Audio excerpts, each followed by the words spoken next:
Alright, welcome back to another episode of The Stitch Method. It's been a crazy 2 weeks, and I gotta get back on track. I know I have a lot to do and a lot of promises to fulfill, but I was going to do a quick video based on a lesson that I did in person yesterday, and my student Charles had such a good reaction to it, I thought I'd share it with you, make sure you guys understood how to do this. And if you couldn't guess by the title, this is about tension and release in a blues solo. Now, the concept of tension release is something that every guitar player should strive for. Whether you think about it like having a conversation or building the tension for the audience, you have to have some sort of direction in your solo.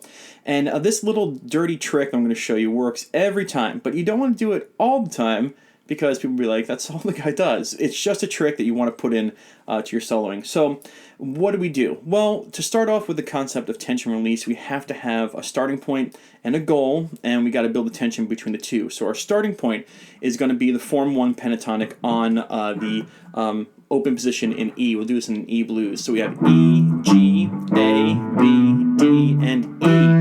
And sorry, so 0, 3, 0, 2, 0, 2, 0, 2, 0, 3, 0, 3. And that's your E minor pentatonic in form 1 in open. And our goal is going to be get to the form 4 pentatonic, which is up here on the 7th fret. So fret-wise, we have 7, 10, 7, 10, 7, 9, 7, 9, 8, 10, 7, 10. Now, there are 2 points that we're going to try and get to, and we're going to try and connect them with a tension line. But let's just talk about when. I've mentioned this in, I think, my Myth of the Mixolydian video, where you want to put an emphasis, or as a lead guitar player, you want to start to build the tension before a chord change, before the band changes. You kind of want to have a premonition for the audience, like, oh, something's coming. So the best time to do it in this instance is right before the 4 chords. So you want to know how a 12-bar blues works and where the 4 chord is. And just in case you don't know that, watch my blues soloing mindset video. But enough about that.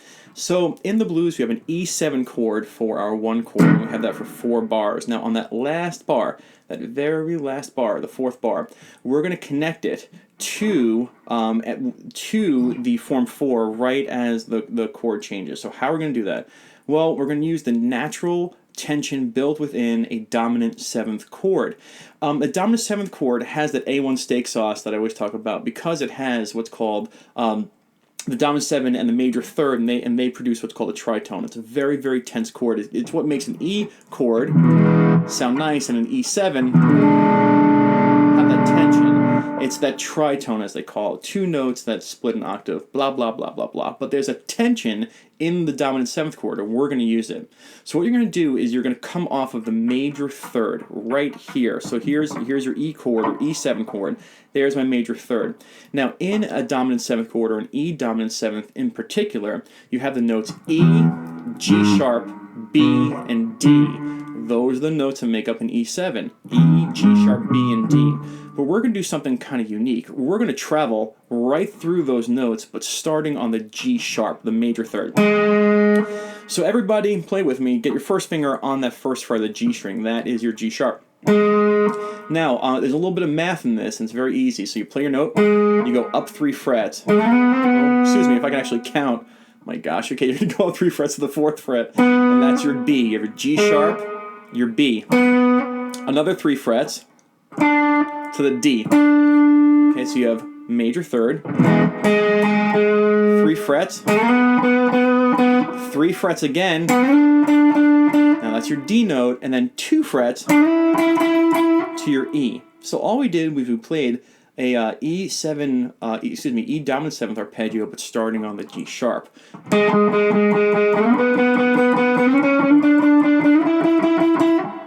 Hurricane brain. That's what I got right now. All right, so here we go. So what I'm going to do right now is, if my looper works, I'm going to play the first 4 bars of a 12-bar blues, and on the last bar, I'm just going to throw that line in, I'm going to stop it, and you're going to feel unfulfilled, okay? And just so you can hear where the tension is. Here we go.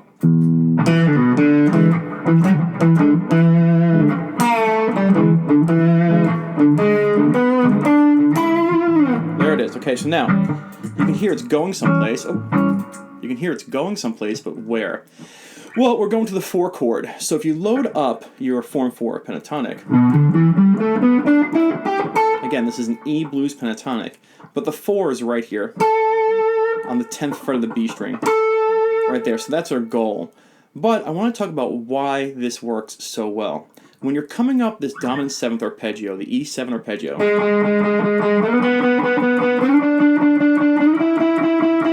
that last note is an E. And what's the relationship of E to an A? Well, in case you guys don't know this yet, I always preach about the power of the 5. The E is the 5th of where we're going, of the A. An A, you have A, D, and E is the 1, 4, and 5 of A. So you have an E, which is the most tense note to go to an A. So you're ending up on the E, and then you're going to go to your A on the chord change. So you're building this tension from a solo down here, you're building it up, and then you release on the 4 chord change. You hit the 4, which happens to be the A, and it's going to sound awesome. And then when you hit the A, you just use this form 4 pentatonic, the E minor form 4 pentatonic, and you keep soloing, or you can work your way back down. Let's see what it sounds like when you put the whole thing together.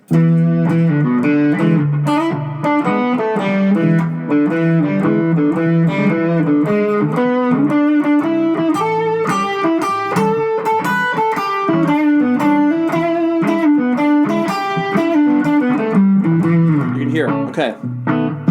Oh, again, my looper. See, that's what I'm talking about. All right, so you heard how the building the dominant 7th arpeggio into the 4 chord sounds awesome.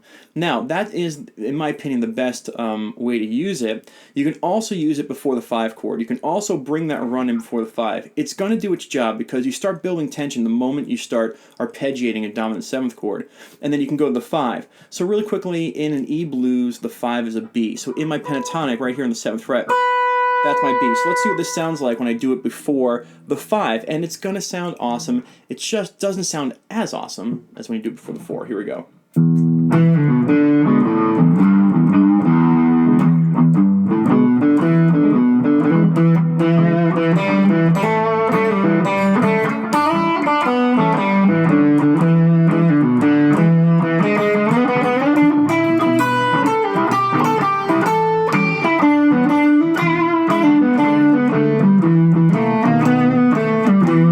It works, but it doesn't work as awesomely as when you do it before the 4. So let's go over the recaps. You're going to be using the dominant 7th arpeggio of the chord you're on, the E7. You're going to start on the 3rd. Volume. The 3rd. The major 3rd. You're going to climb 3 frets. You're going to climb 3 frets again. You're going to climb 2 frets. You're now in the form 4 pentatonic, and on the chord change, you hit the 4. Bonus section. When you're on that last note of the climb, alright, what you can do to add a little bit more tension, kind of like a couple of quick punches before you knock out someone, is you're on this E here, you can go to that minor 3rd. Here's that form 4 pentatonic, and here it is. Alright, you can go to that minor 3rd, climb to the major 3rd, and then to the 4. Like this.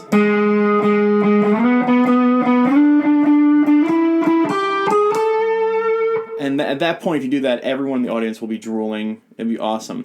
So let's see what that sounds like by adding, just walking a little bit to the 4 after you do your arpeggio.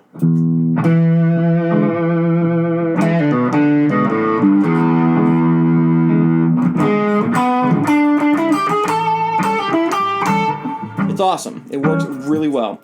So, does this work in other keys, Ian? Yes, of course it does. If you can do this in any key, as long as you're starting on a form 1. If I did this in A, here's my A minor pentatonic. My major 3rd, which is right there. If you still need help finding major 3rds, go to my #1 blues trick video. All right, there it is. Now, my form 4 pentatonic for A is up on the 12th fret. So, if I go to my major 3rd, 3 frets, 3 frets, 2 frets, to the 4, it works every time. I hope this all made sense. Alright, so, building tension, quick and dirty. Use your arpeggio of the dominant 7th chord you're on, starting on the major 3rd, leading into the 4. It's going to make people smile, and that's part of the goal of playing music, right? All right, have a great day. I'll see you soon with all the videos I promised. I promise. Gonna get back on track. Bye. Hey guys, Stitch here. If you're interested in wearing my face or logo on your body, that's your problem. But if you want to do it, go to the link pictured here or go to stitchmethod.com and click on Stitches Stitches. I'll be thankful, so will you. Rock on.